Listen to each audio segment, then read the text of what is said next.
né? Ai, glória a Deus, irmãos. Irmãos, feriado, né? Eu sei que muita gente emenda e muitos irmãos viajando, né? E eu fico feliz porque, assim, por mais que não é uma cobrança, né? Mas eu sempre mando ali a listinha de transmissão, né? E os irmãos, pastorzão, nós estamos aqui. E eu falo, amém, irmão, desfruta e glória a Deus por isso. Mas é tão bom também nós estarmos aqui reunidos. E como nós temos aqui um grupo, né? Um pouco mais reduzido hoje,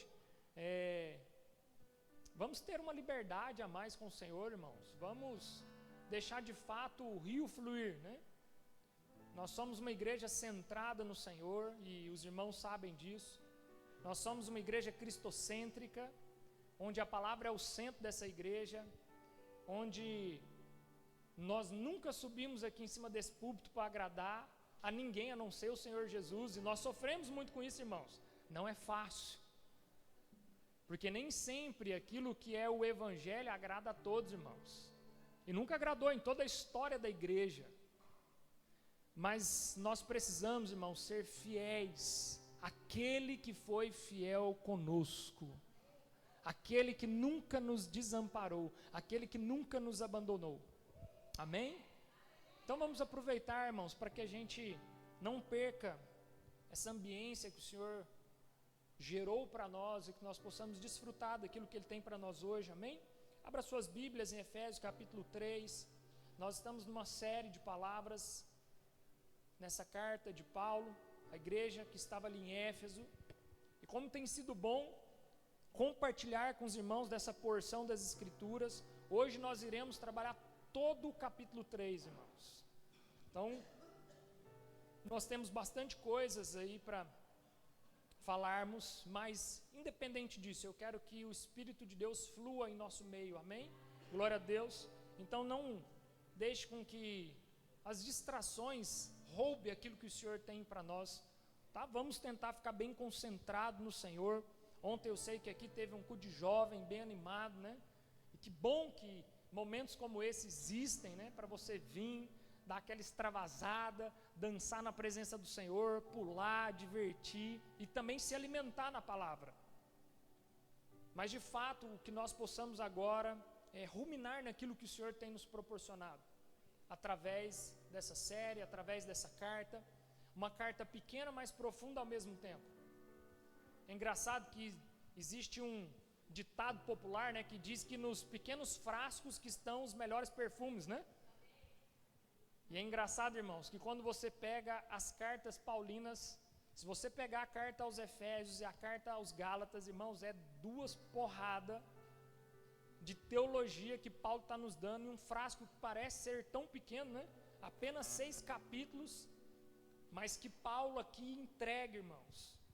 E ele coloca para nós aqui uma porção tão poderosa daquilo que ele queria liberar para aqueles irmãos e para a igreja do Senhor na terra, que eu quero compartilhar com os irmãos. Se você pudesse, coloque de pé para que nós possamos ler então o texto.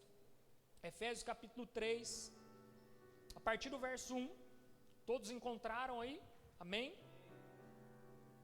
Então o tema dessa palavra será o mistério revelado, né? E o amor insondável de Cristo. A partir do verso 1 diz assim: por esta causa eu, Paulo, sou prisioneiro de Cristo Jesus por amor de vós, gentios, se é que tendes ouvido a respeito da dispensação da graça de Deus a mim confiada para vós outros. Pois segundo uma revelação me foi dado conhecer o mistério, conforme escrevi há pouco, resumidamente, pelo que quando ledes, podeis compreender o meu discernimento do ministério de Cristo, o qual em outras gerações não foi dado a conhecer aos filhos dos homens, como agora foi revelado aos seus santos apóstolos e profetas no Espírito. A saber que os gentios são co-herdeiros, membros do mesmo corpo e coparticipantes da promessa em Cristo Jesus por meio do Evangelho, do qual fui constituído ministro conforme o dom da graça de Deus a mim concedido segundo a força operante do seu poder.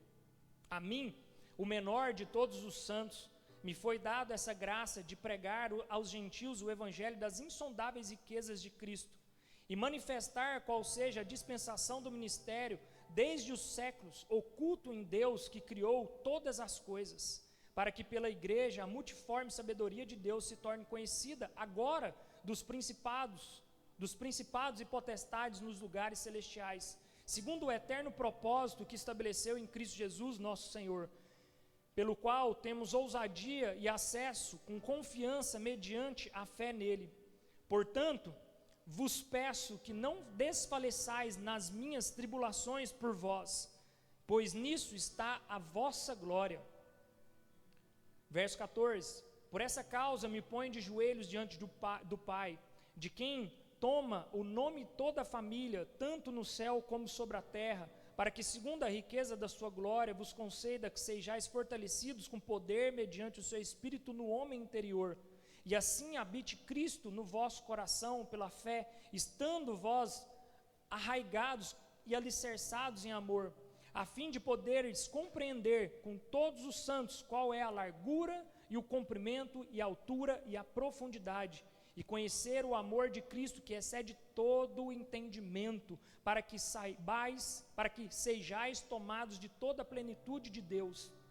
Ora, aquele que é poderoso para fazer infinitamente mais do que tudo quanto pedimos ou pensamos, conforme o seu poder que opera em nós. A ele seja a glória na igreja e em Cristo Jesus por todas as gerações, para todo o sempre. Amém. Feche seus olhos. Espírito Santo de Deus, nos dê agora sabedoria e revelação, um coração ensinável, uma mente atenta, ó Pai, para tudo aquilo que o Senhor quer ministrar à sua igreja e aquilo que o Senhor quer nos ensinar, em nome de Jesus. Amém.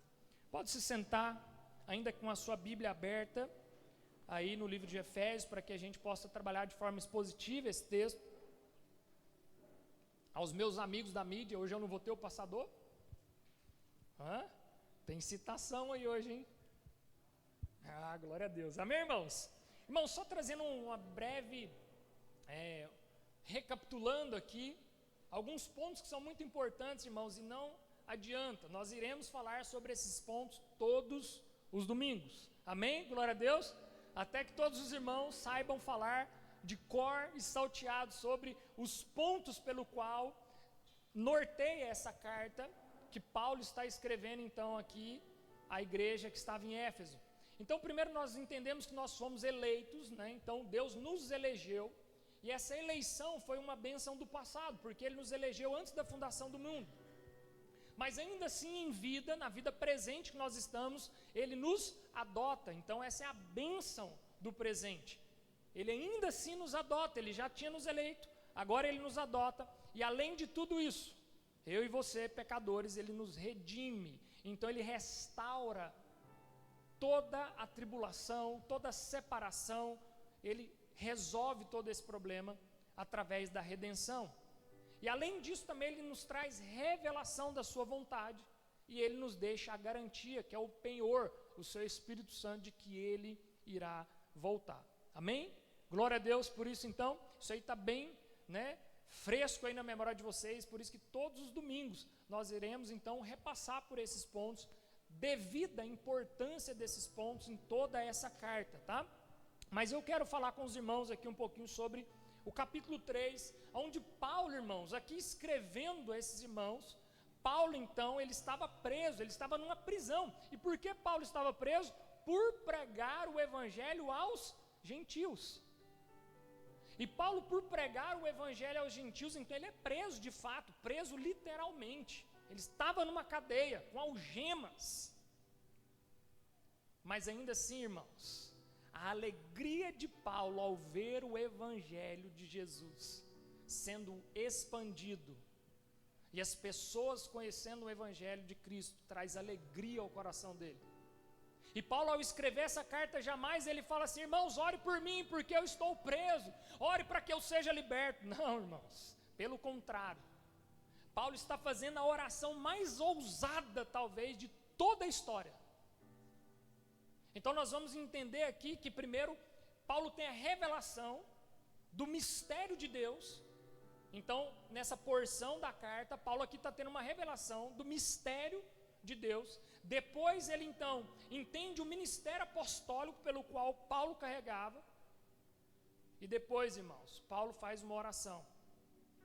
Talvez a oração mais ousada que Paulo já fez em toda a história, em todas as cartas e a oração talvez mais ousada que Paulo já fez até hoje. E ele encerra essa carta então fazendo essa oração. Então o primeiro ponto que nós precisamos entender é o mistério que foi revelado, que vai estar então aí do verso 1 até o verso 6. Então, com a sua Bíblia aí aberta, no verso 1, ele vai dizer o seguinte: Paulo, por esta causa, eu, Paulo, sou prisioneiro de Cristo Jesus, por amor de vós, gentios. Paulo, então, se apresenta como um prisioneiro aqui. E ele está preso, irmãos, por amor aos gentios. E nós já, então, entendemos no domingo passado que quem eram os gentios também? Diga assim, eu. Você também era gentio. Porque havia uma separação entre os gentios e os judeus. Mas através de Cristo Jesus é formada uma nova humanidade, onde toda língua, povo, tribo e nação se tornaram um só em Cristo Jesus. E hoje já não há mais separação. Então hoje já não há mais separação entre nós. E tudo isso foi por meio do amor de Deus por nós. E Paulo aqui por amor àqueles irmãos. Então ele é preso por pregar o Evangelho.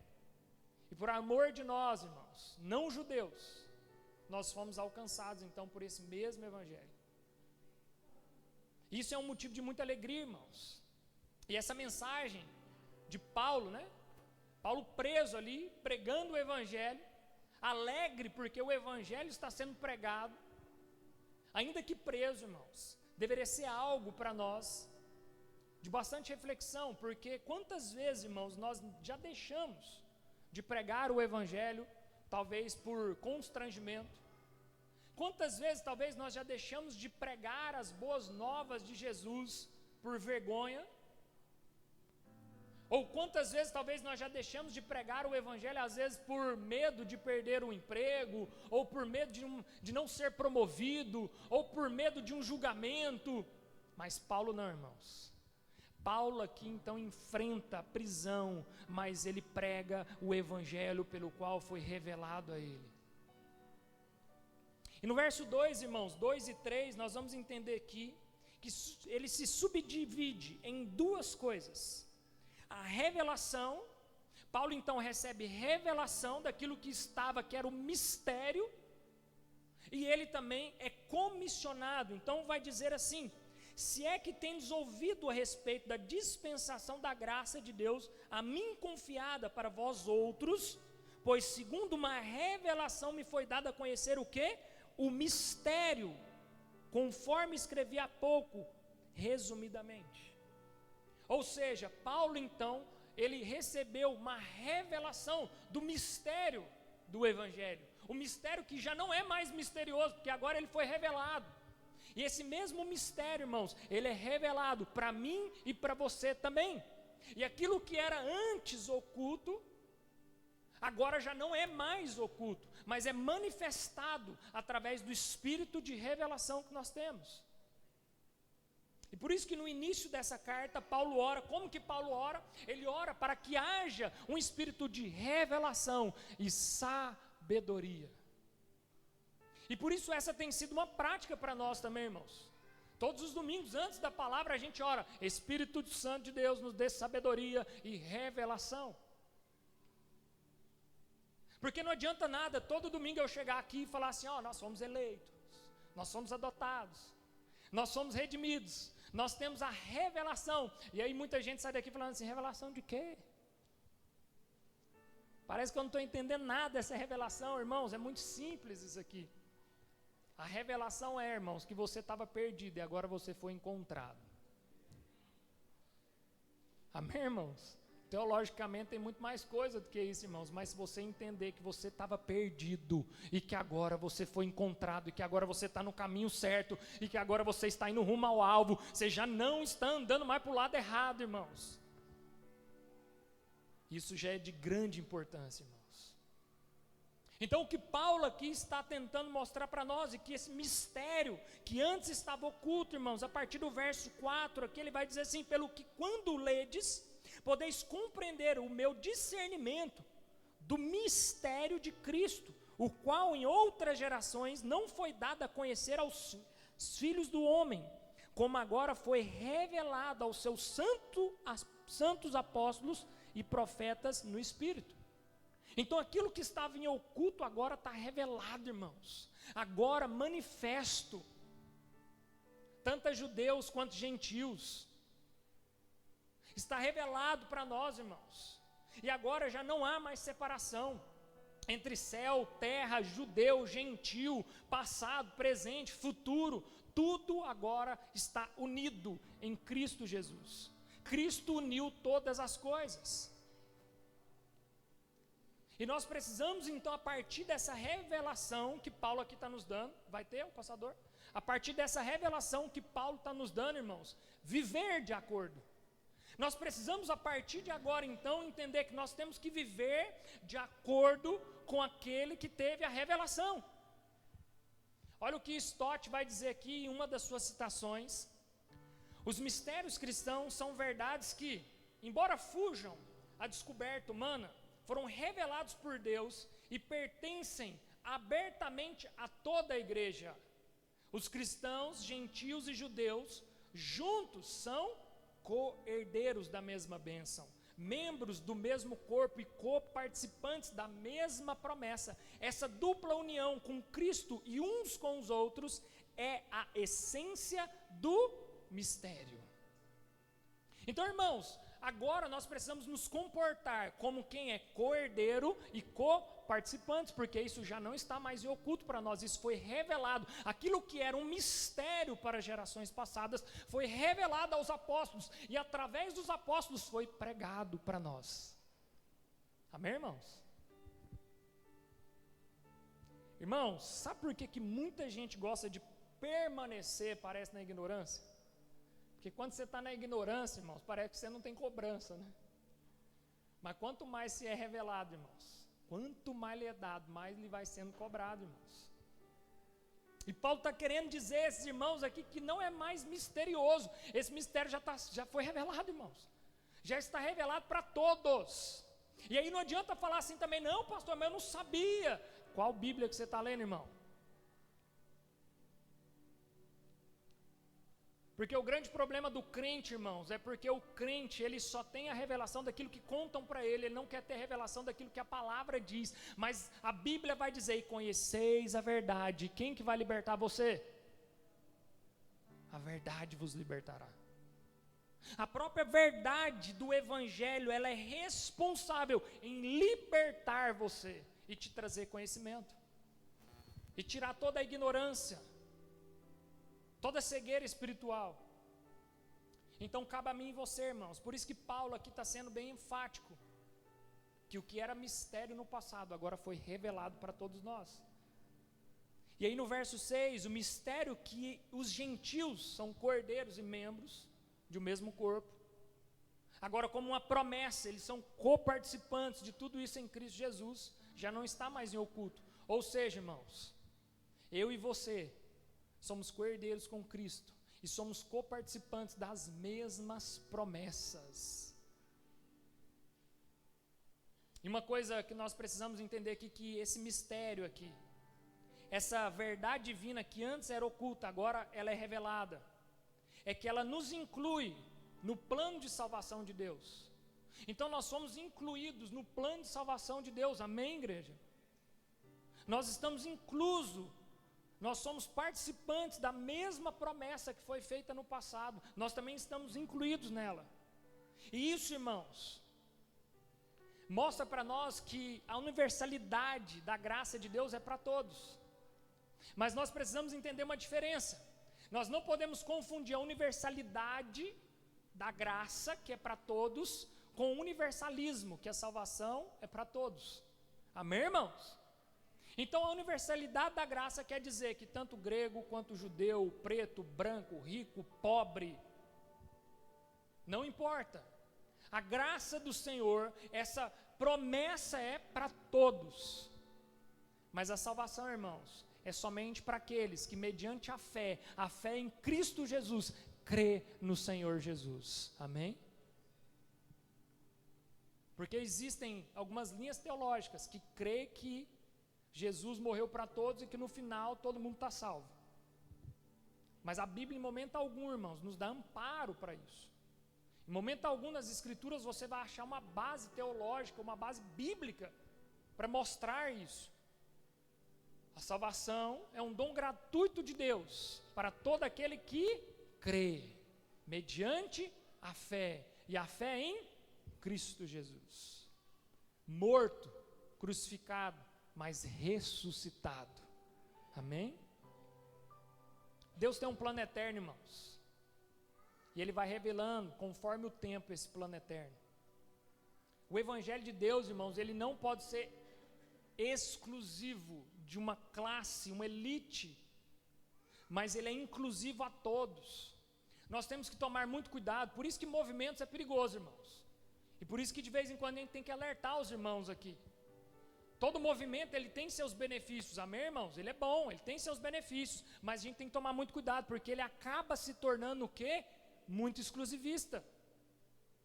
Ele acaba se tornando uma elite espiritual de que parece que só quem tem o número 0 ou alguma coisa aí, sente não sei o quê. E aí parece que é uma elite espiritual de quem faz parte do movimento. Mas não, irmãos, o Evangelho ele é inclusivo para todos, desde o grego ao judeu, desde o rico, desde o pobre, toda língua, todo povo, toda a nação. O Evangelho é para todos, o Evangelho tem que ser pregado para uma criança e para um idoso, e todos têm que compreender o poder de Deus para transformar vidas. Esse é o Evangelho, irmãos, o Evangelho puro e simples, ainda que teológico, e ainda que robusto, mas ele tem que ser uma mensagem simples e eficaz, amém?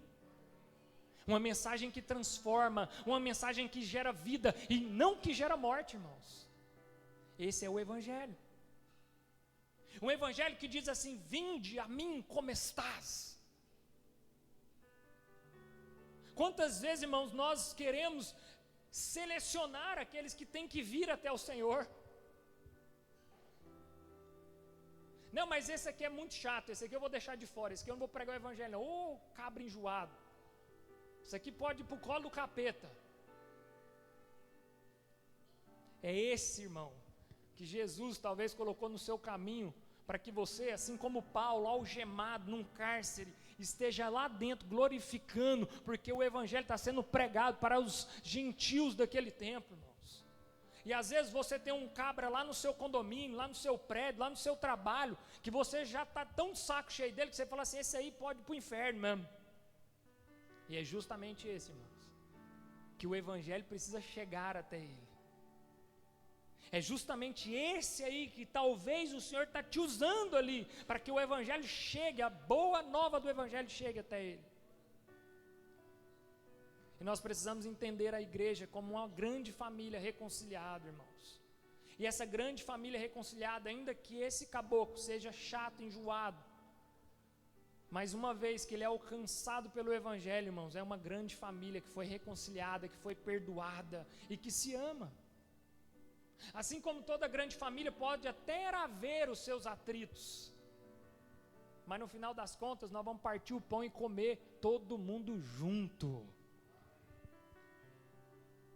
Quando o anjo da morte foi passar, irmãos, a instrução era para que eles comessem todo o cordeiro. Alguém aqui consegue comer um cordeiro inteiro sozinho, irmãos? É impossível você sentar na mesa sem que você chame os seus vizinhos, os seus amigos, os seus parentes para comer todo o cordeiro. Eu falei sobre isso no domingo passado, que o espírito da morte não precise passar para que a gente se reúna e sente à mesa. Porque se tem um lugar onde o povo quer se perdoar, se tem um lugar que o povo quer chorar junto, se tem um lugar que o povo quer abrir o coração, é quando o espírito da morte passa e tem alguém sendo velado lá, e aí tem alguém que você está meio assim, que você fala assim: ô meu irmão, me perdoa, irmão, podia ser eu ali no lugar dele. E que aí você começa a chorar ali, porque você fala assim: como eu não reconciliei com essa pessoa, como eu não pedi perdão, como eu não liberei perdão sobre a vida dessa pessoa. Então que nós possamos, irmãos, sentar à mesa e comer todo o cordeiro juntos, como uma grande família. Então aquilo que era um mistério e agora é revelado, então se torna uma comissão, o ministério de Paulo. Do verso 7 ao 13, irmãos, então aqui vai falar sobre esse ministério que Paulo recebe. No 7 e 8 vai dizer o seguinte: do qual fui constituído ministro conforme o dom da graça de Deus, a mim concedido segundo a força operante do seu poder. A mim, o menor de todos os santos, me foi dado essa graça de pregar aos gentios o evangelho das insondáveis riquezas de Cristo. Paulo aqui então está reconhecendo a sua missão, o dom da graça de Deus. E Paulo aqui se coloca na condição de menor, irmãos. Mas Paulo aqui não está se colocando na condição de menor para a gente ficar assim, coitadinho dele, né? Porque tem gente que confunde e acha que se colocar como menor é para se sentir, mas todo mundo vai ficar com dó de mim, né? Então eu vou ser visto, eu vou ser notado. Não, irmãos, Paulo está se colocando como menor aqui, mediante ao tamanho da mensagem pela qual ele carregava. Mediante ao tamanho daquilo que era a missão, o mistério que ele estava recebendo.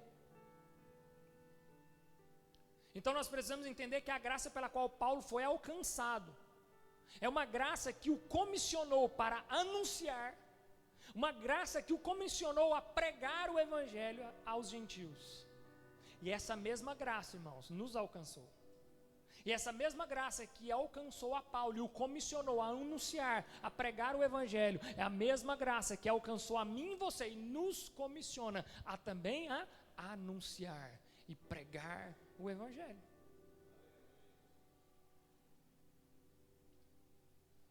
E Paulo então vai falar sobre as insondáveis riquezas desse mistério que agora nos foi revelado. Quais são essas insondáveis riquezas, irmãos, desse mistério que estava em oculto, mas que agora é revelado a nós? Nós temos então a revelação que nós fomos eleitos, que o Senhor nos amou, irmãos. Desde antes da fundação do mundo, Deus estava na eternidade, e na eternidade Ele nos elegeu para estar com Ele de volta na eternidade. Deus nos adotou, ainda que a gente é filho da rebeldia, ainda que a gente é filho do pecado, ainda que a gente é filho rebelde, filho que dá trabalho, irmãos. Ninguém quer menino que dá trabalho, né? Ainda bem que Deus nos quis, porque Ele nos adota, irmãos, em vida. Pecador. O povo era tão pecador, irmãos, e esse povo é o povo que até hoje está na terra e que vai permanecer nela, até que tudo seja consumido no dia do Senhor, irmãos. O povo, irmãos, que está cheio do mundo, é um povo que peca, que está sujo desse mundo, e esse povo era eu e você. Mas ainda no meio desse lamaçal de sujeira, de pecado, de promiscuidade, irmãos.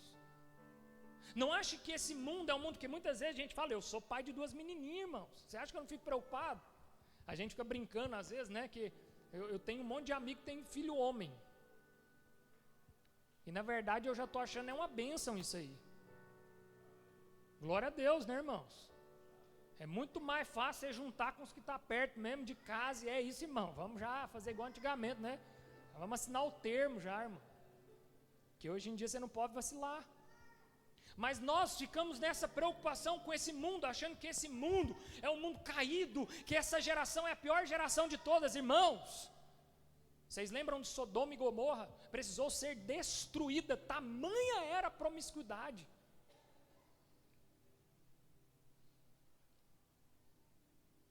Então nós precisamos entender que o povo caído, a natureza caída, ela sempre existiu, ela existe, ela sempre vai existir, irmãos. Mas as insondáveis riquezas de Cristo incluem então que nós fomos redimidos do pecado. Nós somos tirados desse lugar de pecado e nós somos colocados em um lugar de sermos co-herdeiros com Cristo Jesus, co-herdeiros das promessas, Nós somos colocados nesse lugar de santidade. Ainda que, irmãos, nós possamos pecar e iremos pecar,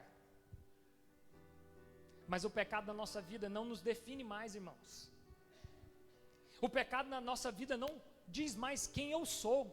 Então deixa eu dar uma dica poderosa para vocês aqui, irmãos.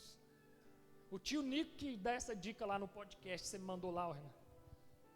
Toda vez que você pecar, e você vai pecar, irmãos, infelizmente, não é profecia não, tá? Não é macumba gospel não, irmãos, você vai pecar, não tem como.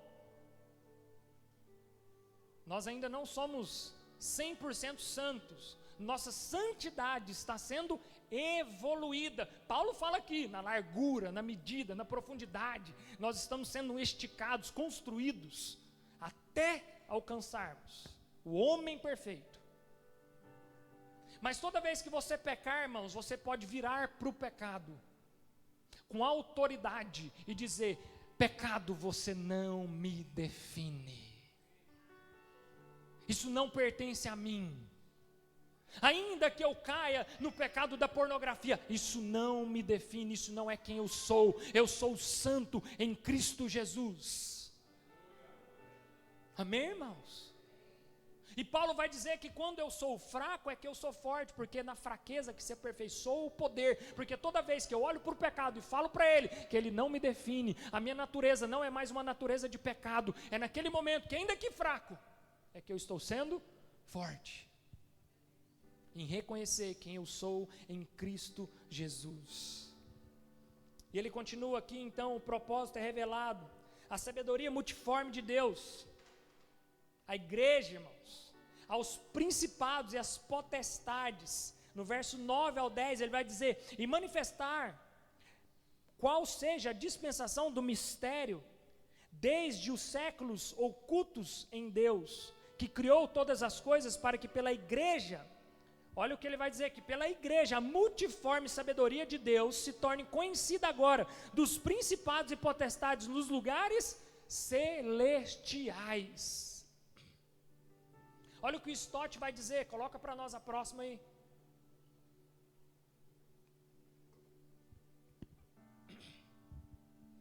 Deus não lhes havia revelado o seu principal plano para a igreja, mas pretendia antes torná-lo conhecido por meio da própria igreja, à medida que essa surgisse e crescesse.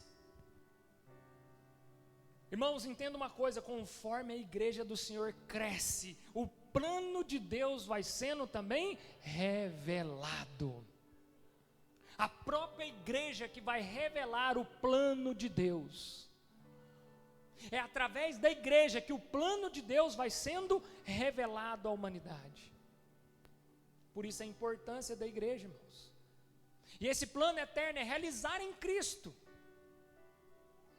dando-nos, irmãos, a ousadia e acesso a Deus pela fé. Nós precisamos entender que tudo que aconteceu ao longo da história foi propósito de Deus de se manifestar, irmãos, através da igreja.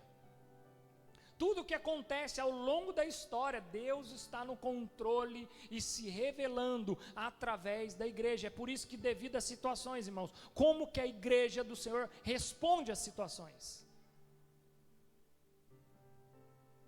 É por isso que a igreja precisa estar apercebida, irmãos. Porque é mediante a nossa reação como igreja a determinadas situações que o evangelho, o mistério que estava oculto, vai ser revelado. Por isso nós precisamos estar em Cristo, e por isso nós precisamos manejar bem as escrituras, para que a gente dê a resposta certa nas situações complexas do dia a dia. Quem lê o livro Tomando Decisões segundo a Vontade de Deus, ele vai falar sobre isso. Quando você está sem resposta para alguma das suas vontades, busque nas escrituras, porque ela tem todas as respostas, e use das escrituras para responder aquilo que você acha que é a sua vontade. E veja aquilo que as próprias escrituras vão falar sobre a vontade de Deus. Então nós precisamos, irmãos, nos manifestar como igreja, para trazer resposta àquilo que o mundo espera, que é a manifestação de Deus. Precisamos ter uma fé fundamentada nas Escrituras. Uma fé fundamentada nas Escrituras. No verso 13, Paulo pede então que os irmãos não se desanimem por sua prisão. Paulo vai falar para aqueles irmãos não se desanimar, porque imagina só, o líder deles estava preso, irmãos. E Paulo lá da prisão está falando assim, não desanime. Paulo estava passando fome, frio, Paulo estava algemado, Paulo ali preso, Paulo poderia ser morto a qualquer momento. Mas Paulo, irmãos, estava feliz pelo avanço do evangelho, e ele escreve para aqueles irmãos, não desanime. Paulo não queria que aqueles irmãos orassem para mudar a circunstância de Paulo, mas Paulo queria que Deus mudasse a perspectiva daqueles irmãos. Então entenda uma coisa, irmãos, todas as vezes que a igreja do Senhor for perseguida, não ore para que ela não seja perseguida, irmãos. Ore para que Deus mude a nossa perspectiva em relação à perseguição.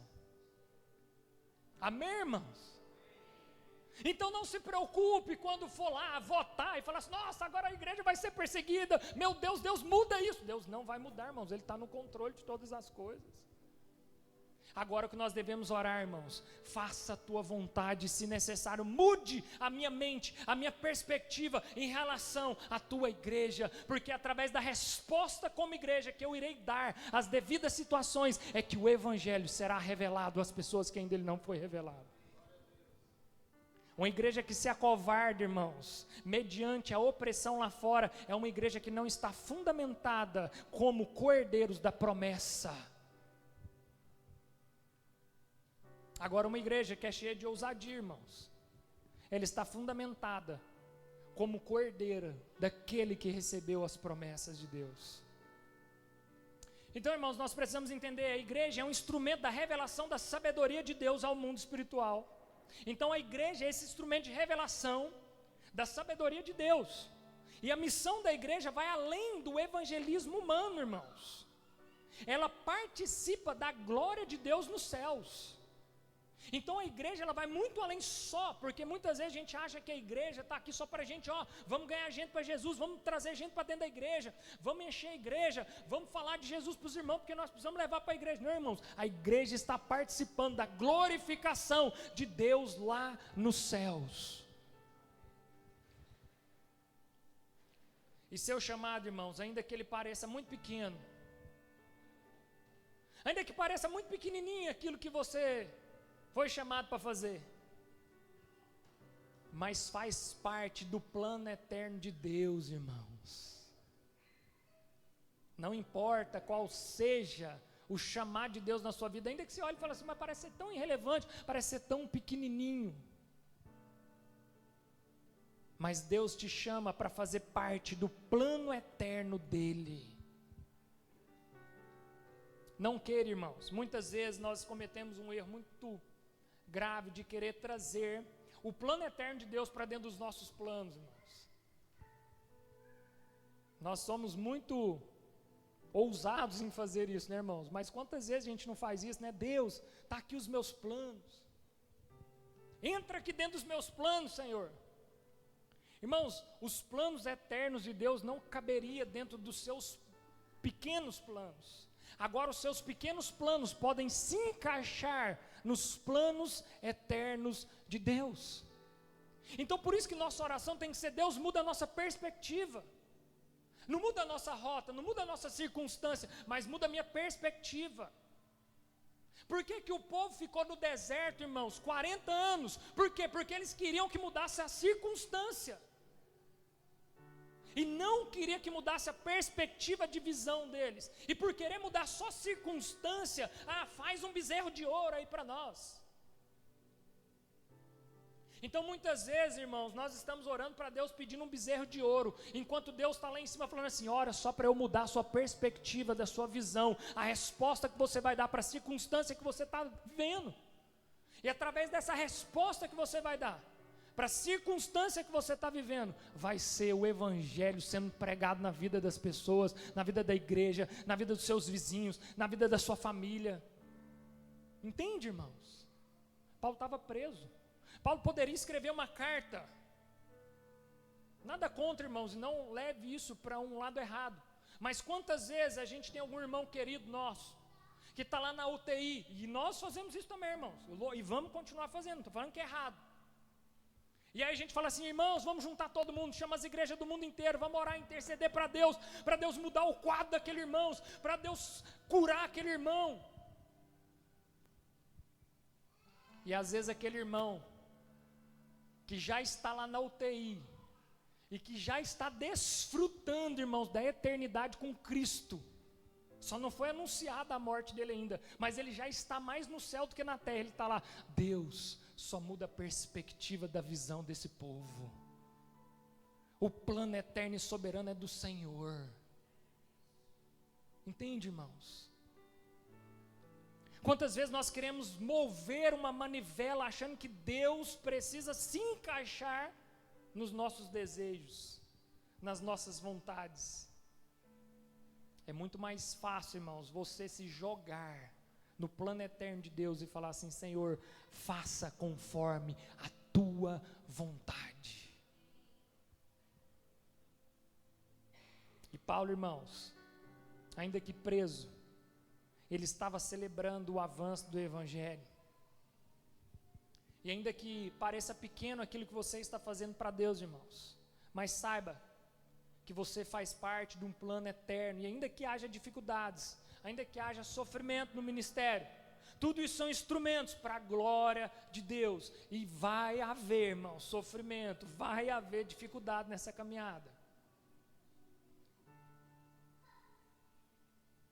Não tem como, irmãos, nós andarmos uma jornada de vida com Cristo, sem que haja uma certa medida de dificuldade, sem que haja uma certa medida de sofrimento, irmãos. Mas nós precisamos também, de forma pedagógica, entender que em Cristo Jesus, tudo que nós vivemos, ainda que como Paulo, vivendo um cárcere, irmãos, nós precisamos nos alegrar com toda e qualquer circunstância. Seja contente com toda e qualquer circunstância no Senhor. Mas nós precisamos desenvolver em nós uma ousadia e confiança, irmãos, para viver de fato dessa maneira. Porque muitas vezes, quando passamos por dificuldades, irmãos, a nossa tendência é achar que tem alguma coisa errada. Tem alguma coisa errada acontecendo, e olha só o que Stott vai dizer, passa para nós a outra citação de John Stott, olha o que ele vai dizer. Uma das melhores maneiras de descobrir nossas principais ansiedades e ambições é refletir sobre o conteúdo das nossas orações. O que você tem orado, irmãos? A maneira mais fácil de você refletir, irmãos, por que você está tão ansioso? E qual é de fato a sua verdadeira ambição? É saber qual é o conteúdo pelo qual você tem dobrado os seus joelhos e tem orado ao Senhor. Que nós possamos, ao dobrar os nossos joelhos, irmãos, e orar ao Senhor, ainda que a gente apresente tudo aquilo que nós desejamos, tudo aquilo que nós ansiamos, tudo aquilo que nós precisamos, mas que nunca possa faltar nas nossas orações a gratidão, o amor por aquilo que Deus fez, o reconhecimento de quem Ele é. O Pai nosso que estais nos céus, o Todo-Poderoso, e que nós possamos encerrar as nossas orações falando, seja feita conforme a tua vontade. E a última parte, então, dessas 3 fases, dessa porção aqui que Paulo escreve, é a oração mais ousada que Paulo faz em toda a história. E essa oração vai do verso 14 ao verso 21, então Paulo aqui, então orando, ele vai dizer aqui no verso 14 e 15 o seguinte: por essa causa me ponho de joelhos diante do Pai, de quem toma o nome toda a família, tanto no céu como sobre a terra. Paulo se coloca de joelho, irmãos, não só por reverência, mas por intensidade da oração que ele está fazendo. Não que isso seja uma regra, irmãos. Você pode orar deitado na sua cama, você pode orar dentro do carro, você pode orar onde você quiser, irmãos, debaixo do chuveiro. Mas Paulo aqui, ele se coloca de joelhos, irmãos, por reverência e intensidade da sua oração. Qual foi a última vez, irmão, que você se colocou de joelho? John Wesley, irmãos, a casa de John Wesley, até hoje é um lugar público que você pode visitar quando você for na Europa. A casa de John Wesley, eles dizem que quando você chega na casa de John Wesley, não é na casa de John Wesley, é na casa de quem? Que o John Wesley foi visitar e estavam as marcas do joelho da oração. Spurgeon. Você vai na casa de Spurgeon. Spurgeon foi conhecido como o príncipe dos pregadores, irmãos. Tem as marcas dos joelhos dobrados ao lado da cama. É aquele piso de taco. E as marcas dos joelhos ficaram cravadas ao lado da cama, irmãos. Então precisamos entender uma coisa, irmãos. A tonalidade, aquilo que nós oramos, demonstra, irmãos, as nossas ansiedades, as nossas ambições. Isso vai refletir, irmãos, sobre quem nós estamos nos tornando. Não é só eu fazer aquela oração porque eu tenho que dar o check, porque eu não posso encerrar o meu dia sem fazer uma oração, porque senão eu não vou dar o meu check, não vou cumprir com tudo aquilo que eu me propus. Mas, irmãos, é fazer com que o seu momento de oração seja o seu tempo com o Senhor. Por isso que o próprio Jesus, ele fala, quando orar, entre para dentro do seu quarto, feche a sua porta, e o Pai que está em secreto o ouvirá.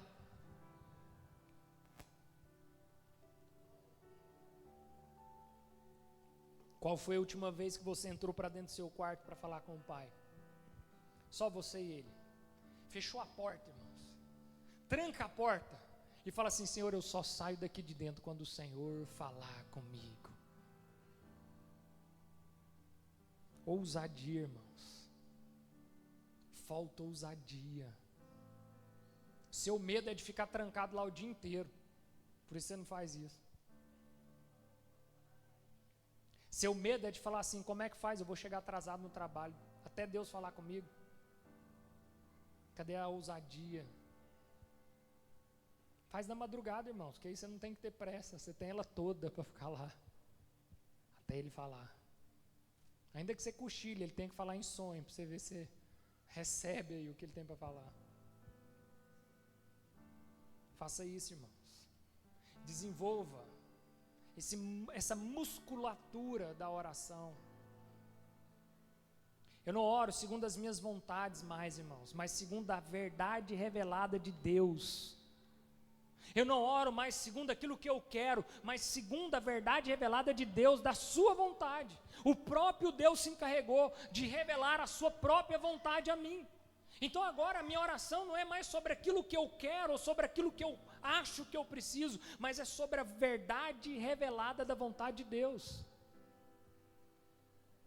E Paulo aqui então ele vai falar sobre o fortalecimento interior e a habilitação de Cristo pela fé, aqui no verso 16 e 17, para que segundo a riqueza da sua glória vos conceda que sejais fortalecidos com poder, mediante ao seu Espírito no homem interior, assim habite Cristo no vosso coração pela fé. Entenda uma coisa, irmãos, a nossa força não vem do exterior, a nossa força vem do interior. Não adianta, irmãos, você está bem fortalecido no exterior, mas você ser um raquítico interiormente. Não adianta exteriormente. Está tudo muito bonito, irmãos. Está tudo muito arrumado, né? Nada fora do lugar, nada faltando. Mas por dentro, irmãos, um monte de pigmeu espiritual. Um monte de raquítico espiritual, irmãos. Então de nada adianta. O nosso fortalecimento, aqui Paulo vai falar sobre o fortalecimento do homem interior. O homem interior, ele vai ser fortalecido quando o alimento que ele está se alimentando é o alimento certo, irmãos.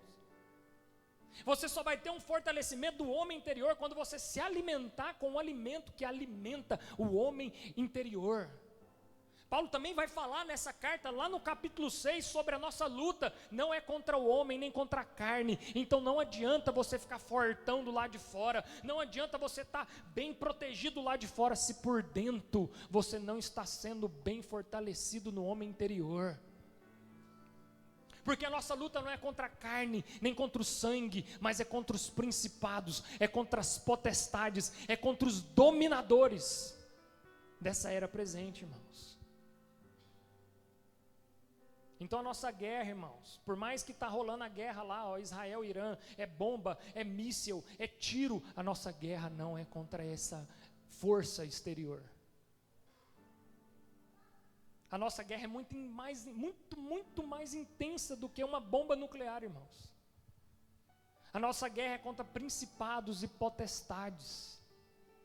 É uma luta, irmãos, diária para nós vencermos o pecado. E é por isso que nós precisamos então nos fortalecer o homem interior, e para a gente ir caminhando para o fim, irmãos.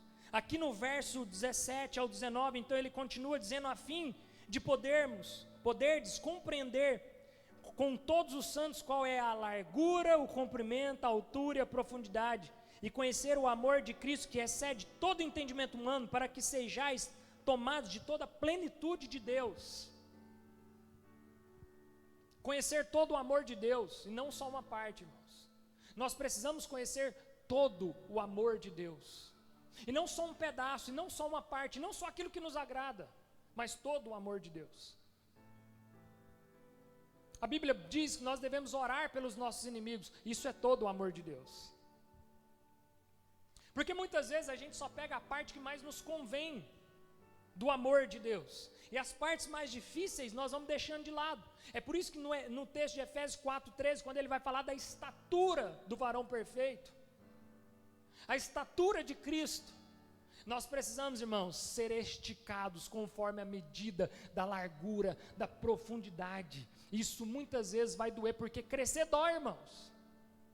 Talvez você não lembre porque você já é um adulto, mas uma criança, quando ela está naquela fase do estirão, ela tem dores musculares, porque todo o crescimento dói.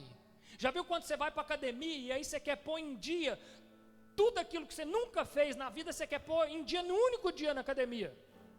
Aí no outro dia você não está dando conta nem de ensaboar as costas, né? Você vai fazer aqui, ó, você já está morrendo aqui, ó. Não dá não, pastor, travou. Aqui já era. Sabe por quê? Todo o crescimento dói.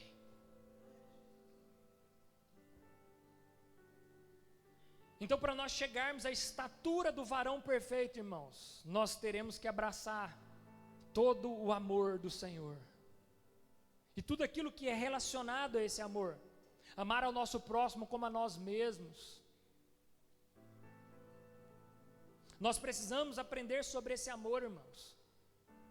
Um amor pelo qual eu tenho que amar o meu próximo como eu amo a mim mesmo. E quando eu amo o meu próximo como eu amo a mim mesmo, eu tenho que lembrar que tudo aquilo que é bom para mim, é bom para ele. E tudo aquilo que eu gosto, talvez ele goste também.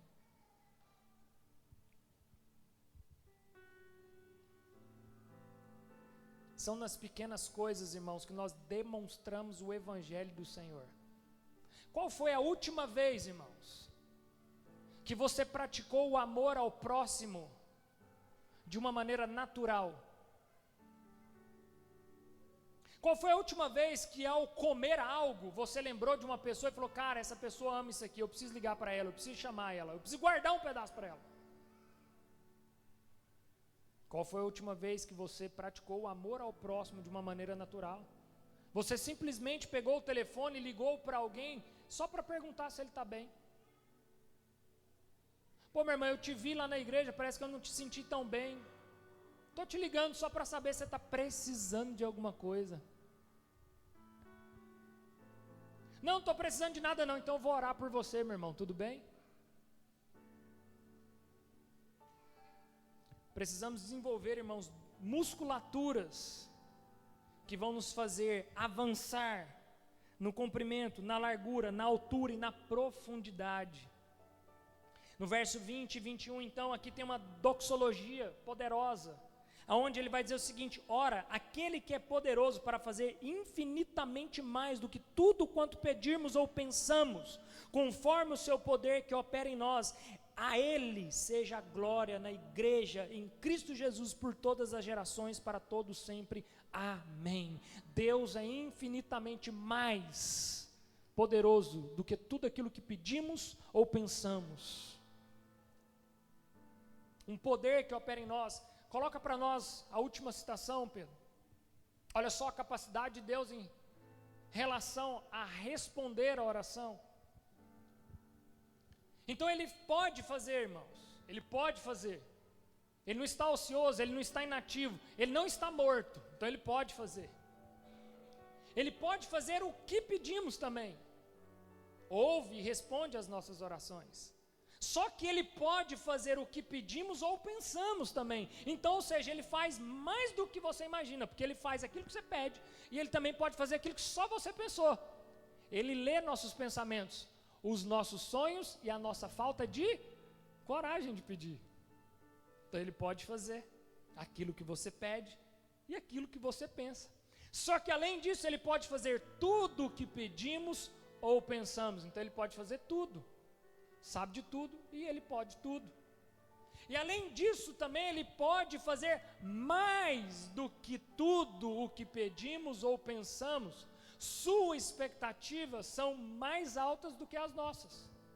As expectativas dele é muito maior do que as nossas. E por último, e Paulo aqui categoricamente na sua doxologia, irmãos, ele usa a palavra infinitamente mais. Então ele pode fazer infinitamente mais do que tudo aquilo que você pede e tudo aquilo que você pensa. Porque ele é um Deus de superabundância. Então, irmãos, ele pode fazer infinitamente mais. Então não poupe energias. Então não poupe, irmãos, forças para orar a esse Deus, para caminhar com esse Deus que pode fazer infinitamente mais do que aquilo que você pede ou pensa. Ele é um Deus de superabundância.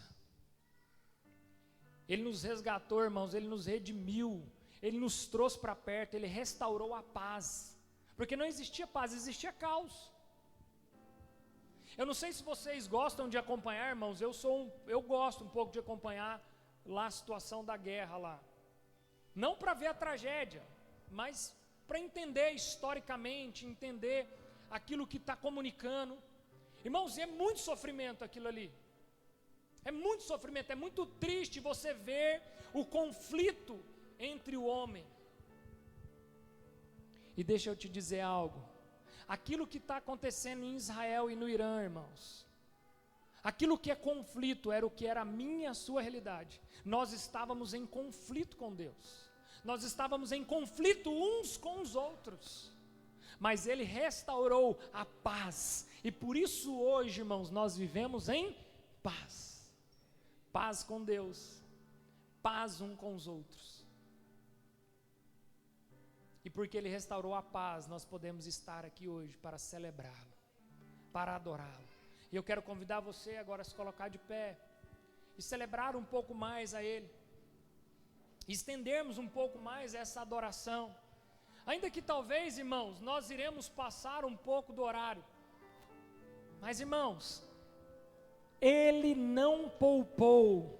Ele fez infinitamente mais do que aquilo que você pede, do que aquilo que você pensa. Então, irmãos, que nessa noite você possa fazer um pouco mais, que você possa se doar um pouco mais. Enquanto nós vamos cantar uma canção, eu já queria que os irmãos que irão aqui servir do pão, servir o cálice, já se posicione ali. E enquanto nós cantamos essa canção, de forma totalmente livre, você possa sair do seu lugar, não precisa esperar o comando, você pode sair do seu lugar, você pode ir lá, pegar aí o pão, que representa o corpo de Cristo, o cálice da nova aliança, o sangue que foi derramado, que anuncia a Cristo. até que Ele venha. Então você vai pegar do pão, vai pegar do cálice, e aí você volta para o seu lugar e aguarde, para que juntos nós possamos ceiar. Amém? Mas fique à vontade para sair do seu lugar enquanto nós cantamos uma canção.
porque eu recebi do Senhor o que também vos entreguei, que o Senhor Jesus, na noite em que foi traído, tomou o pão e, tendo dado graça, o partiu e disse: isso é o meu corpo que é dado por vós.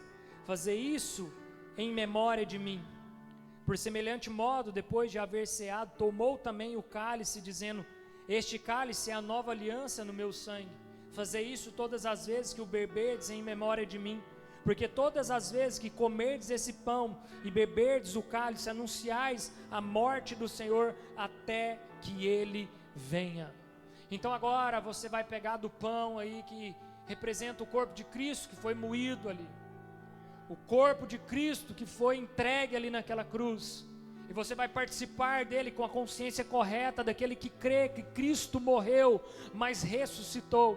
E logo em seguida você vai tomar do cálice, o sangue que foi derramado, que representa a nova aliança em Cristo Jesus, a nova humanidade que uniu judeus e gentios, uniu rico e pobre, branco e preto, e não há mais separação, todo povo, língua, tribo e nação.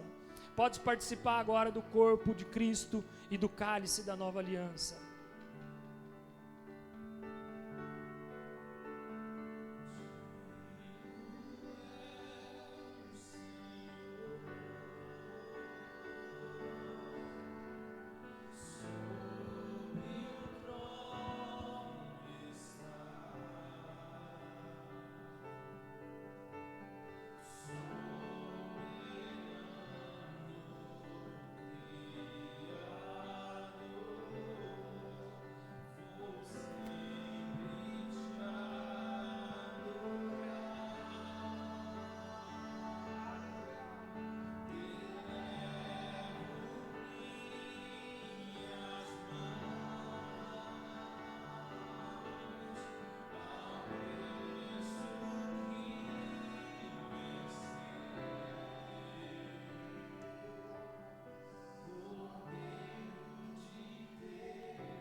Deus, nós oramos nessa noite, para que o Senhor nos encoraje a viver o nosso chamado, Deus. Nós oramos, ó Pai, para que nós possamos ter fé, ó Deus, no Teu agir, mesmo nos momentos difíceis, ó Pai, porque é nesses momentos pelos quais nós mais precisamos, ó Pai, colocar a nossa fé em prova. Então que o Senhor possa nos fortalecer nessa noite, e que nós possamos viver como aquele que tem a revelação, ó Pai, que nós não vemos nos acovardar mais, ó Deus,